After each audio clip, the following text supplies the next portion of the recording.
So জনগণ নির্ণয় করবে তাদের নেতৃত্ব কে দেবে। এখানে যদি আমরা শিক্ষাগত যোগ্যতা বা অনেকগুলো যোগ্যতা অ্যাড করে দেই তাহলে আমরা জনগণের প্রতি অন্যায় করব, কারণ তাদের নেতৃত্ব কে দিতে পারবে সেখানে তাদেরকে লিমিটেশন দিয়ে দেওয়া হবে। আপনি যদি গণতন্ত্রে বিশ্বাস করেন তাহলে জনগণ গণতান্ত্রিকভাবে যাকে পছন্দ করে জনগণ পিক করবে মেরিট, সেটা ডিগ্রি হোক, সেটা জ্ঞান হোক, সেটা স্যাক্রিফাইস হোক।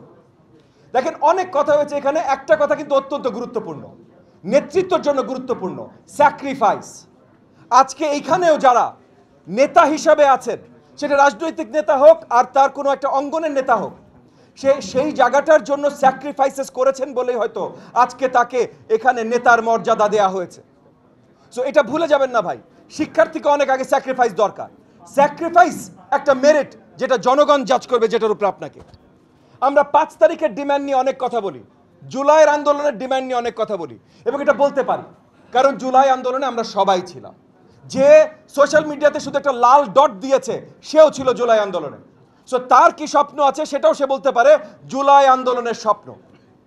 তবে আমরা যদি এক জায়গায় আসি, ডাক যেটা দিয়েছিল এক দফা হাসিনার পদত্যাগ, তাহলে হাসিনার পদত্যাগ এর আগে থেকে যতবার এক দফা এসছিল একটা কারণে এসছিল, আমরা গণতন্ত্র চাই, আমাদের গণতন্ত্র আমরা ফিরে চাই।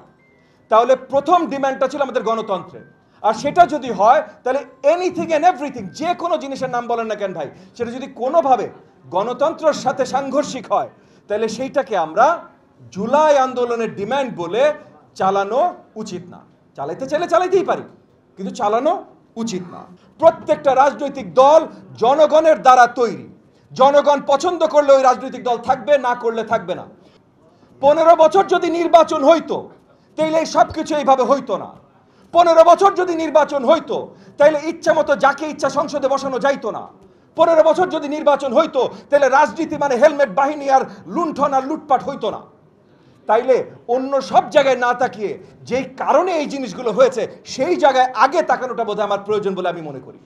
সো সবচেয়ে আগে প্রয়োজন নির্বাচন। রাজনৈতিক দলগুলোকে বাছাই করতে দেন। আজকে কোনো একটা বড় দল বা ছোট দল যদি সঠিক বাছাই করতে না পারে তাহলে আগামীতে জনগণ তাদেরকে আর বেছে নেবে না। একটা জিনিস ভুলে যেন না ভাই, সত্যিকার অর্থে 2001-এর পর ভালো কোনো প্রপার নির্বাচন হয় নাই। 24 বছর আমরা জানি না কার কত ভোট আছে। জনগণকে যদি বিশ্বাস করেন, যদি গণতন্ত্রকে বিশ্বাস করেন, জনগণের হাতে আবার তুলে দেন।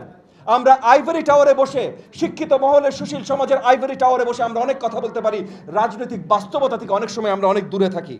সো একই সাথে তাহলে একটা কথা বলি, আমাদের সবচেয়ে বেশি প্রয়োজন আজকে কেমন প্রার্থী চাই, এইটার জন্য প্রয়োজন সুষ্ঠু একটা নির্বাচন, এবং এই নির্বাচনটা যত শীঘ্রই হয় তত ভালো। আমি এরকম অনেক আলোচনা শুনেছি যে জুন মাসে বা জুন জুলাই মাসে নির্বাচন সম্ভব না, আমাদের দেশে শীতকালে নির্বাচন দিতে হবে। এখানে আমি শেষ করছি, আমি একবার শুধু মনে করিয়ে দেই, 91, 96 এবং 2001 যে 3টা সঠিক নির্বাচন বাংলাদেশে হয়েছে তার ভেতরে 96 নির্বাচনটা কিন্তু জুন মাসেই হয়েছে।